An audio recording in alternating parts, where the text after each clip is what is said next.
You TiVo every episode of Family Guy? Dude, it's a good show. Yeah, lots of people like Family Guy. Ugh. We act like we didn't take a lot from The Simpsons. We took a lot from The Simpsons. These videos are not for children. If you are a children, then piss off. Hey there, it's me, your least favorite YouTuber, Infuso. And I'm back with a series that I believed quietly retired. I thought the day of the day the blank died series had died. Just when I thought I was out, they pulled me back in. But here I am again today to talk about a show that everyone at one point or another has talked about. Whether it be good, whether it be bad, it has been. And that show, of course, as those of you who have read the title already know, is Family Guy. Now, usually when this show is brought up, it's done with a heavy sigh and a long explanation about how unfunny it is from that one friend you don't usually go to public places with. And while yes, that theoretical person has a point, I personally don't think that it's always been that way. Why, as a matter of fact, I know it hasn't. Because at one point in time, Family Guy was genuinely one of my all-time favorite shows. And now, I hardly even want to acknowledge that it is a show. So I guess the real question here is, that I'm going to ask now and then of course answer before any of you can, is what changed? Well, sit back and shut up because I'm about to tell you. Yo, shut up! I wanted to shut up! There's a lot of reasons as to why the Family Guy entertainment well has run dry. So let me start off by hitting you with the most obvious three. Cutaway gags,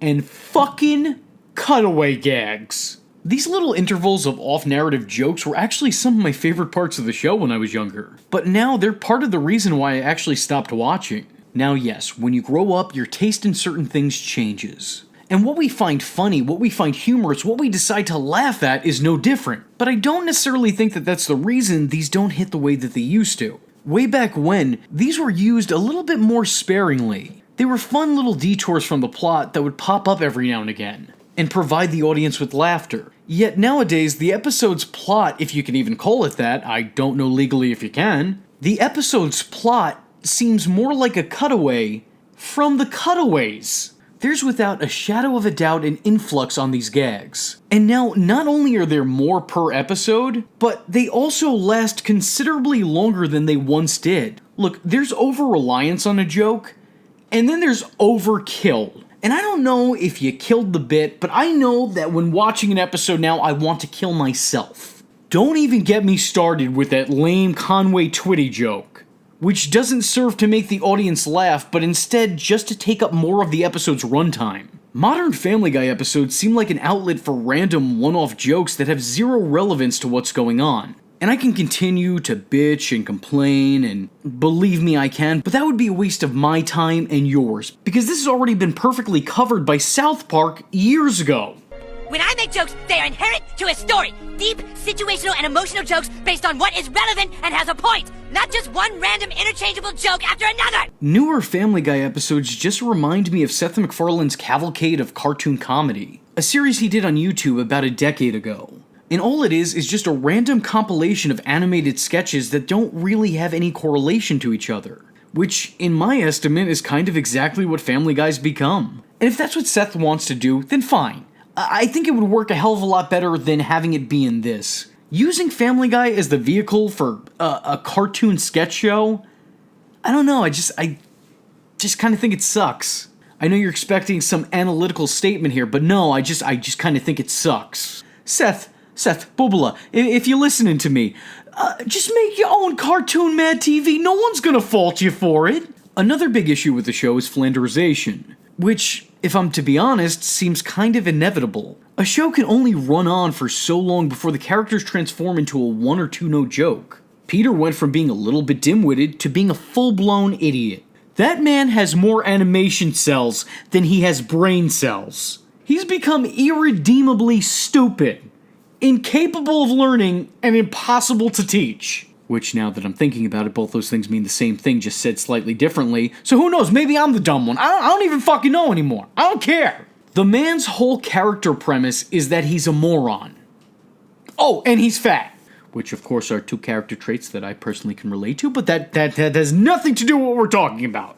Lois has become your standard naggy wife who complains about her husband and shows concern for her children. Well, at least one of them. Sometimes two. But definitely not three. No, seriously, if you watch Modern Family Guy, that's literally her whole purpose in the show. Complain, nag, concern. Repeat. Meg exists to be the object of hate by the rest of her family. Dad! What is it? What's going on? I heard a noise. Is somebody downstairs? Oh, God, Meg, you startled me. And Chris...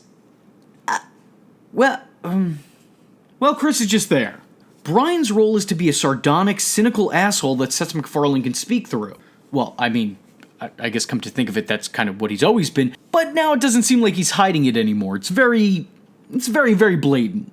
These characters, while always having these traits, used to have more than just these traits.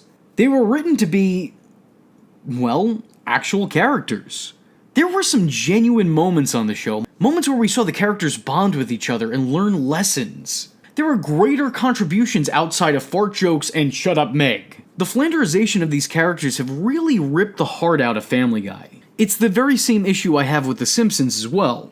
It's like someone removed the soul of the show and now we're just stuck with the basics. What once was a Family Guy coloring book has become a Family Guy Connect the Dots challenge. It seems like the only time the show shows any humanity is when Stewie and Brian are interacting with each other. And look, I know I'm probably not the first person to say this, but the Stewie and Brian themed episodes are probably some of the best of the show. I personally favor the Road 2 episodes. These two characters have incredible chemistry with each other, but that's probably because it's Seth MacFarlane playing off Seth MacFarlane, so... I mean, if you can't connect with yourself. And speaking of Stewie, he may have the complete opposite problem. He hasn't really been Flanderized, he's kind of been completely retooled. When the show first started out, Stewie was the evil baby who would stop at nothing to try and end his mother's life. And yet, somehow over time, he's become a lot less evil and a lot more vaguely gay. Let's see where this goes.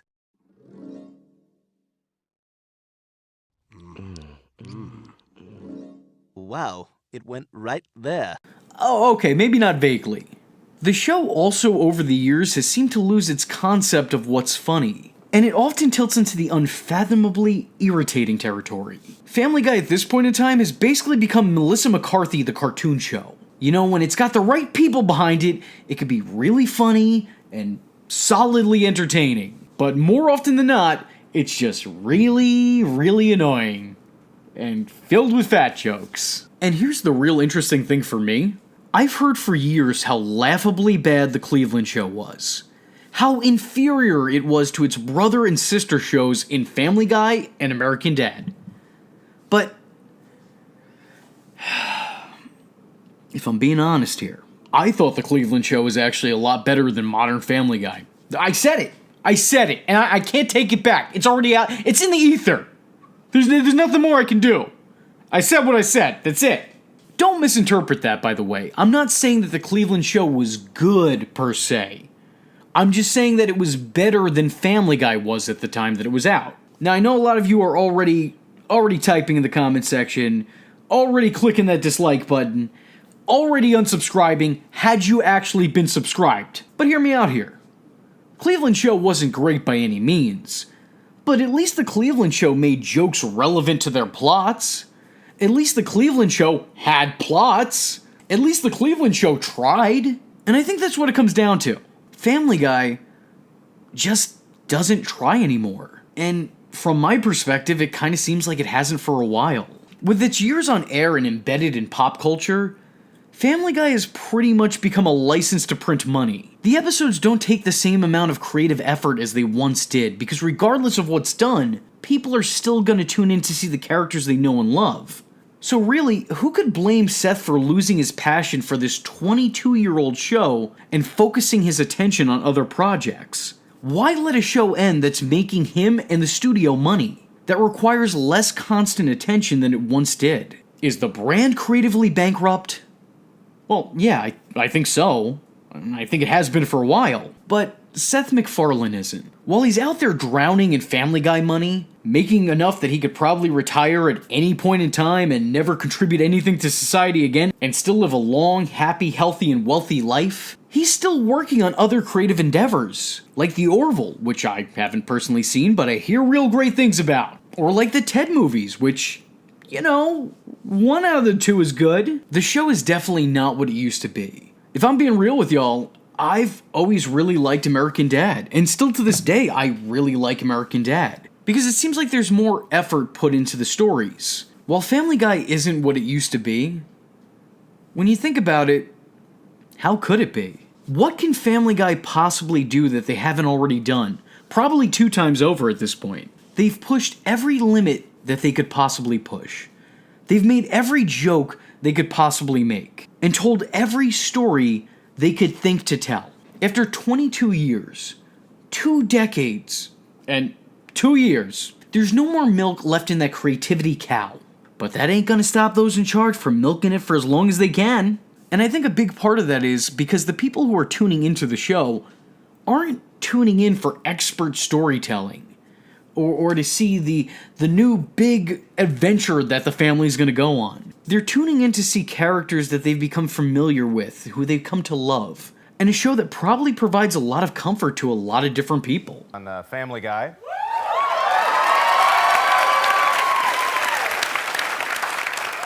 Still, really? That's good to know. Family Guy has now effectively been bad longer than it's been good. But its good is what truly stands out. The jokes that hit stick more than the jokes that miss by miles. If we're talking storytelling-wise, the show should end. And it probably should have ended somewhere between 5 and 10 years ago. But it won't, because ultimately this is a business. This isn't about artistic integrity. It's making those working on the show money. It's making the network money. It's making Seth MacFarlane money. So why the hell would anyone pull the cord on this? You know, other than the 2 times that they did pull the cord on it. But it came back fighting. You know what? Family Guy's resilient. And more power to it. Family Guy refuses to die. And I refuse to watch Family Guy live. So, that's where we're at. Anyway, with that being said, I was your least favorite YouTuber, Infuso. I want to thank y'all for joining me once again. I know a lot of you guys have been asking me for when this series is going to come back. Surprise, here it is. I'm currently watching a couple shows that you guys requested. Right now, I'm refamiliarizing myself with the show Community because I've gotten a lot of requests for that. But it's been a good 6 years since I stopped watching that show, and my memory of it is not great. So you're gonna have to give me a little bit to rewatch the whole goddamn thing before I come here and start talking about it. And there's a couple other videos in the works as well. Don't want to necessarily give them away just yet, but your requests have been answered. And thank you guys for requesting them. So if you have a TV show or a series that you want me to talk about on the Day the Blank Died series, let me know in the comment section below. Anyway, with that being said, I'm your least favorite YouTuber, Infuso. You all are the Degenerates, and I thank you for watching, and I hope to see you in the next one. Hold up. Infuso? Motherfucker, I watch your channel like every fucking day. God damn. Thank you. I watch this motherfucker every fucking day. Dope channel, by the way. Dope fucking channel. I am vengeance. I am the night, and that was Infuso. Just remember, if you're not tuning in, then you're missing out.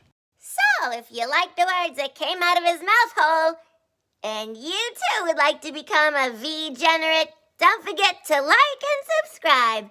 Thanks for watching, nerds! And if you're not joining the fun, you're in for one bad day. And you know what they say about having one bad day?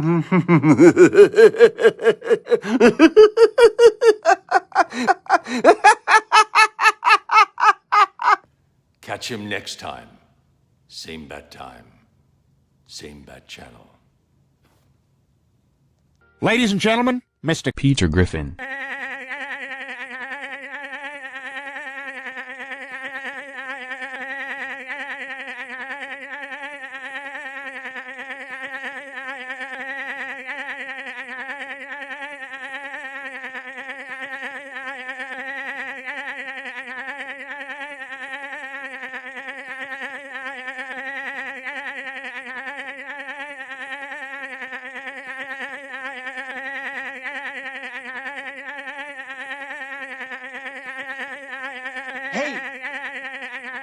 shut up.